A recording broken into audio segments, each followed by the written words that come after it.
Middle east में जंग चल रही है, तेल के दाम कब आसमान छू लें कोई नहीं जानता। देश में पेट्रोल डीजल की चिंता बढ़ गई है, 3 रुपए वैसे ही बढ़ गए। अब ऐसे माहौल में प्रधानमंत्री नरेंद्र मोदी देशवासियों से अपील करते हैं, कम पेट्रोल इस्तेमाल कीजिए, ई रिक्शा अपनाइए, मेट्रो से जाइए, कार कूलिंग कीजिए। संदेश बुरा नहीं था, बल्कि वक्त के हिसाब से जरूरी था। लेकिन सवाल वहीं से शुरू होता है कि क्या यह अपील सिर्फ जनता के लिए थी या नेताओं और मंत्रियों के लिए भी थी? क्योंकि इस देश में अक्सर त्याग जनता करती है और सुविधाएं सत्ता भोगती है। कैमरे के सामने सादगी दिखाई जाती है और कैमरा हटते ही वही पुराना वीआईपी कल्चर वापस आ जाता है। आई तस्वीरों ने इसी सादगी मॉडल की पूरी स्क्रिप्ट खोल कर रख दी।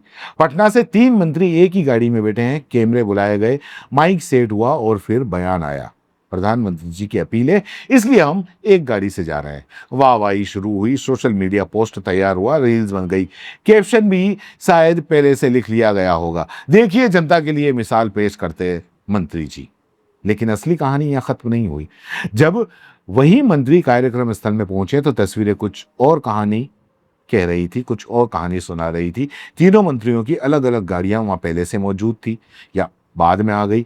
अब जनता पूछ रही है कि अगर जाना ही एक गाड़ी से था तो बाकी गाड़ियां क्या पिकनिक मनाने गई थी वहां? और मामला यही नहीं रुका। बताया गया कि लौटते वक्त 8 गाड़ियों का पूरा काफिला नजर आया। अब सवाल यह उठता है कि क्या देश में पेट्रोल सिर्फ आम आदमी के स्कूटर पर खर्च होता है, वीआईपी काफिलों में नहीं? जिस देश में एक मिडिल क्लास आदमी पेट्रोल भरवाने से पहले मीटर देखता है, जहां डिलीवरी बॉय 20 रुपए बचाने के लिए लंबा रास्ता काटता है, जहां किसान ट्रैक्टर चलाने से पहले डीजल का हिसाब लगाता है, वहीं नेता कैमरे के लिए एक गाड़ी का शो करते हैं और पीछे पूरा के पूरा काफिला चलता है। क्या जनता इतनी भोली है कि उसे सिर्फ कैमरे का एंगल ही दिखेगा?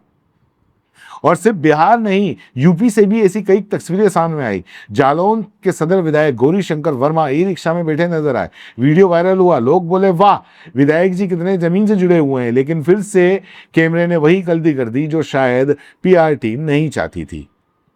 वीडियो में पीछे खड़ी जो उनकी गाड़ी थी उसका शीशा दिखाई दे गया, यानी विधायक जी ई रिक्शा से कम और फोटो सेशन में ज्यादा जुड़े हुए थे। अब जरा सोचिए, अगर सच में पेट्रोल बचाना मकसद होता तो क्या पीछे पूरी गाड़ी चलती?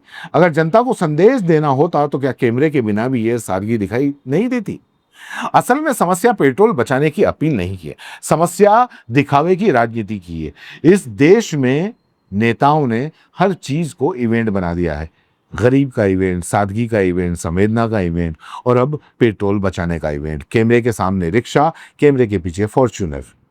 जनता अब समझने लगी है, उसे पता है कि असली त्याग कौन कर रहा है और कौन सिर्फ कंटेंट बना रहा है। सबसे बड़ा सवाल मीडिया से भी, क्या काम सिर्फ नेताओं के वीडियो चलाना है इनका, या उनके दावों की सच्चाई भी दिखाना है? क्योंकि अगर कैमरा सिर्फ पीआर करेगा तो पत्रकारिता और प्रचार में क्या फर्क बचेगा?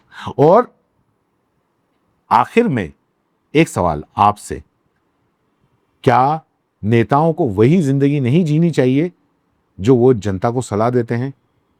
अगर देश संकट में है तो सबसे पहले वीआईपी काफिलों को क्यों नहीं हटाते? अगर पेट्रोल बचाना जरूरी है तो क्या नियम सिर्फ आम आदमी के लिए है? क्योंकि जनता अब सिर्फ भाषण नहीं देख रही, तस्वीरों के पीछे की सच्चाई भी देख रही है, और इस बार सच्चाई कैमरे में कैद हो गई है।